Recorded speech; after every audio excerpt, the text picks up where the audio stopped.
we're going to be talking about the distance between 2 points and how to calculate that. So if we have 2 points here, let's say we have 0, 0 and the point 5, 12, we want to calculate the distance between there. Now we know, from crossing the street especially, that the shortest distance between 2 points is a straight line, is diagonal. We're not going to calculate the distance this way, come over here, hang out over here a little bit, and then see how far we came. When we talk about distance, we're talking about the shortest distance between the 2 points, which is this line right here. Now to calculate that distance, we are actually going to use something we already know about. We're going to use the Pythagorean theorem. Because if we can create a right triangle here, and we know our sides, we can actually calculate the side length. So we're going to create a right triangle, right here, and then over here. So now we've got a right triangle. If we can figure out these two sides, we can use the Pythagorean theorem to calculate this hypotenuse. So when we look at that, we're actually just looking at two different distances. And you've done distances on a number line before. So right here, if we're looking at this point right here, we're looking at this distance. We know we came over 5. And we know we came over 5 because of this point right here. And we started at 0. So this distance is 5. Now if we look at this distance right here, we're looking at our y coordinates, how far up and down we went. Well, we started here at 0, and then we went up to 12 to get to this point right here. So this distance is 12. Well, now that we know both of the side length distances, we know this is 12, this is 5, we can actually calculate our hypotenuse using the Pythagorean theorem. A squared plus b squared, our sides squared, equals the hypotenuse squared, which is our c squared. So our side length here is 5 squared, our side length here is 12 squared, and that equals our distance squared. Now go ahead and squaring them. 5 squared is 25, 12 squared is 144. We add them together, and that gives us our distance squared. Not our distance, but our distance squared. We're going to take the square root of both sides, and we're only looking at the positive square root because our distance is positive. Taking the square root, we get d is equal to 13. 13 equals d. This distance is 13. So by using the Pythagorean theorem, we could calculate that distance. Well, this was pretty easy because we had one of our points at the origin. We were starting at 0 before we moved around. What happens if we have 2 points and one of them is not the origin? Let's take a look at that. So if we're looking at this, here are two other points. We have point 7, 5, and we have point 3, 2. We can do the same sort of thing, but we need to take into account where we started because we didn't start at 0, 0. So let's go ahead and draw our triangle again, our right triangle. And here's our right triangle. If we can find this side and this side, we can calculate our distance or our hypotenuse of that triangle. Let's first look at our x-coordinates. So if we're looking at just this distance right here, we see over here we're at a 7. But we know this length is not 7. Otherwise, it would go all the way over here. We know that this length has to take into account that we started at 3. So we have to subtract that starting point. So we have 7 minus 3. And we could do this just by looking at this one, particularly this example. But it will not work for every example we do, especially, well, it will work, but it will be much more difficult to grasp things like 1,256.5 if we're trying to find the distances between them. And so we're trying to come up with a formula, something that works every time, something we could either give to a computer or even plug in numbers ourselves rather than graphing them every time. So here we have 7. We're taking away the 3 we started at. Our distance is 4. So this is our distance.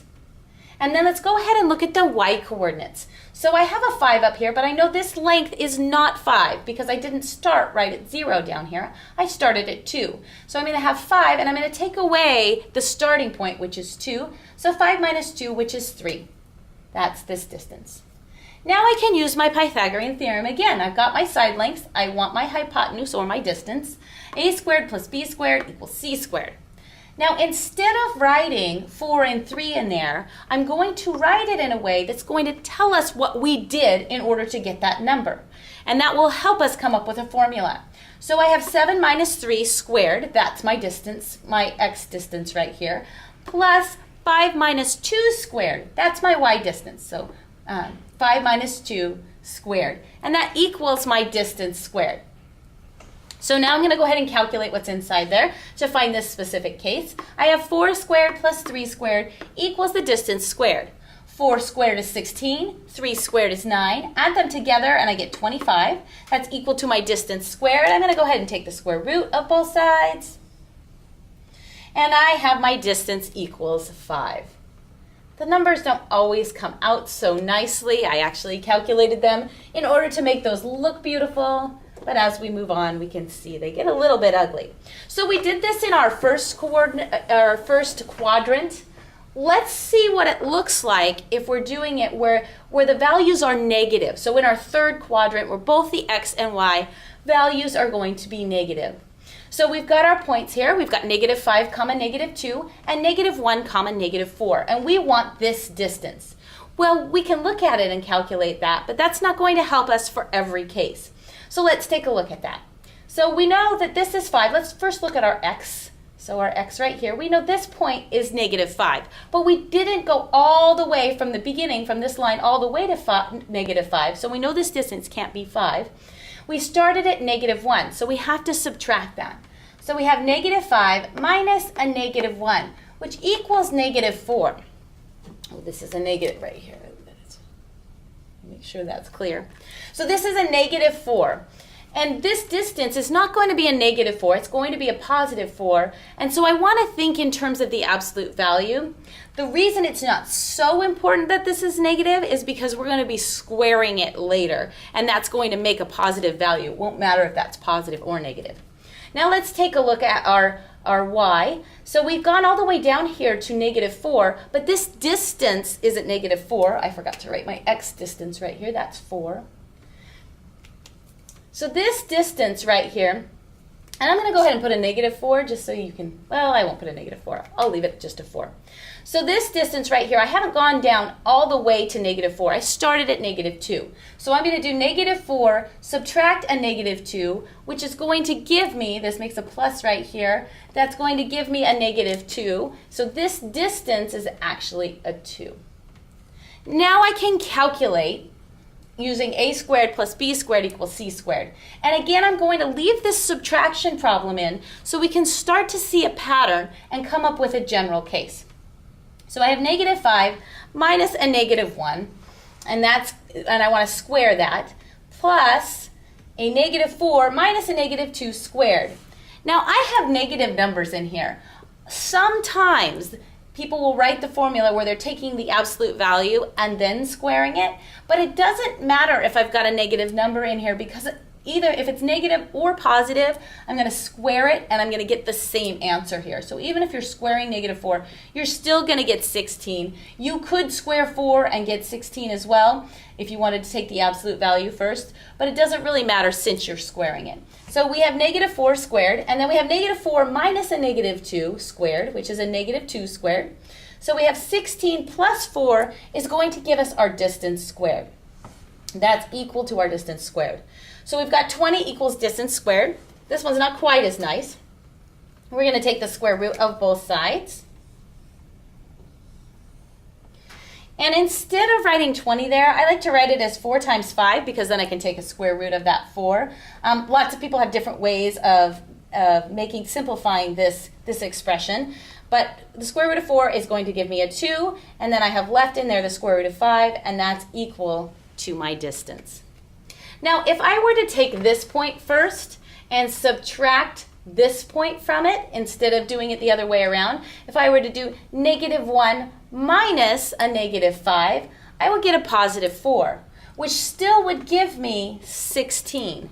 And if I were to also take, instead, -2 minus a -4, I would also get 2 here. So it doesn't matter the order, which point you use first in order to find that distance. Because really you're just finding the distance between those 2 points. You're going to end up squaring it, so it doesn't matter if you come up with a negative or positive number here.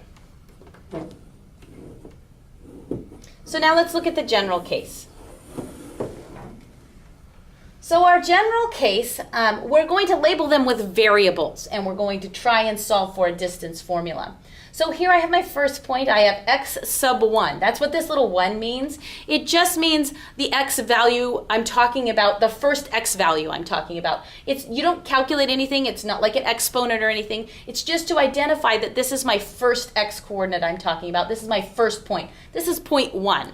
So I have x sub 1, comma, y sub 1. We say sub because it's down here. You're not multiplying it or anything. It's just identifying. It's just part of that variable. This is my second point, and we call the coordinates x sub 2, y sub 2. And again, that's just identifying that those are the coordinates for that particular point.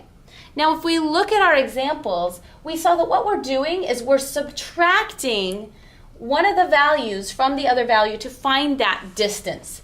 So if we're going to do that, we can still use the Pythagorean theorem, but let's look at our x. We've been looking at our x. If we take x sub 2, so that's over here, and we subtract where we started from, we're going to get this distance. So if we take x sub 2 minus x sub 1, that's this distance right here. We can do the same thing with our y's. Y sub 2 all the way up here, but remember I started at y sub 1, and so y sub 2 minus y sub 1 is going to give me this distance. Now that I have these two distances in variables, I can actually plug them in and solve using the Pythagorean theorem. So a squared plus b squared equals c squared. My distance right here is going to be x sub 2 minus x sub 1 squared, and I'm going to add this distance squared to it. So y sub 2 minus y sub 1 squared, and that equals my distance squared. So now I'm going to take the square root of both sides, and if I do that, I have the square root of x sub 2 minus x sub 1, that whole thing squared, plus y sub 2 minus y sub 1, that whole thing squared, and that equals my distance. So if I have 2 points, I can actually use this formula that I just created in order to solve without graphing them. I can plug my second x coordinate in here and subtract my first, and then square that quantity. I can take my second point in the y coordinate minus the first y coordinate, and I can square it. I can take the square root of that, and that will give me my distance. I can create a computer program to do this for me if I've got this formula. So let's look at what it looks like when we do that. So if it asks us to find the difference between these 2 points, yes, I could graph them because those are pretty easy to graph. And in fact, if this were a test, I probably would, just to kind of double check my work. But I can also use my brand new formula. I can take x2 minus x1 squared plus y2 minus y1, that whole thing squared, and take the square root of that. That's going to give me my distance. So what I like to do is I like to label the x1, y1 just so I don't get confused. This is my first point, so I'm going to call that x1, y1. And remember, it doesn't matter which of those points you count as your first one. You're just taking the distance between them. So if you started with this one, you're squaring it anyway. It's going to be a positive or negative number. So you could have easily labeled this x1, y1, 2 as well, not 2, but as well. But we're going to start with this one just because they gave it to us first. We would get the same answer either way. So x1, y1, this is our second point, our x2, y2. So that's the x coordinate of my second one, my y coordinate of my second one. I'm just going to substitute in my values in my equation, in my formula that I have created. And so I have 1, which is my x2, subtract negative 3, which is my x1. And that whole thing squared, plus negative 2, which is my y2, minus 5, which is my y1. That whole thing squared, and that equals my distance. So I can go ahead and do this calculation. 1 minus negative 3, which is going to give me a 4, that whole thing squared. Negative 2 minus a 5 squared. So this is a negative 7 squared. I don't have a negative there, but I'll put it in there. It doesn't really matter because I'm going to get 49 either way. When I add those two together, I add 16 plus 49, I'm going to get a 65. I take the square root of both sides, right here, and I have my d. So my distance is the square root of 65, which is really close to 8 because the square root of 64 is 8. We're going to go ahead and graph these points and just take a look at it. So we have -3 and then up 5 right here. And we have 1 comma -2 right here. And we're looking at this distance. Okay. Yeah, so that makes sense. I'm going to have this positive value. It looks about right. I don't have like a huge long line that doesn't look anywhere near 8. And so this just kind of lets me double check. I could go ahead and draw the triangle and eyeball the sides and do this again just to double check my work. But I can use my formula now for any 2 points that are given, even if they're super ugly numbers.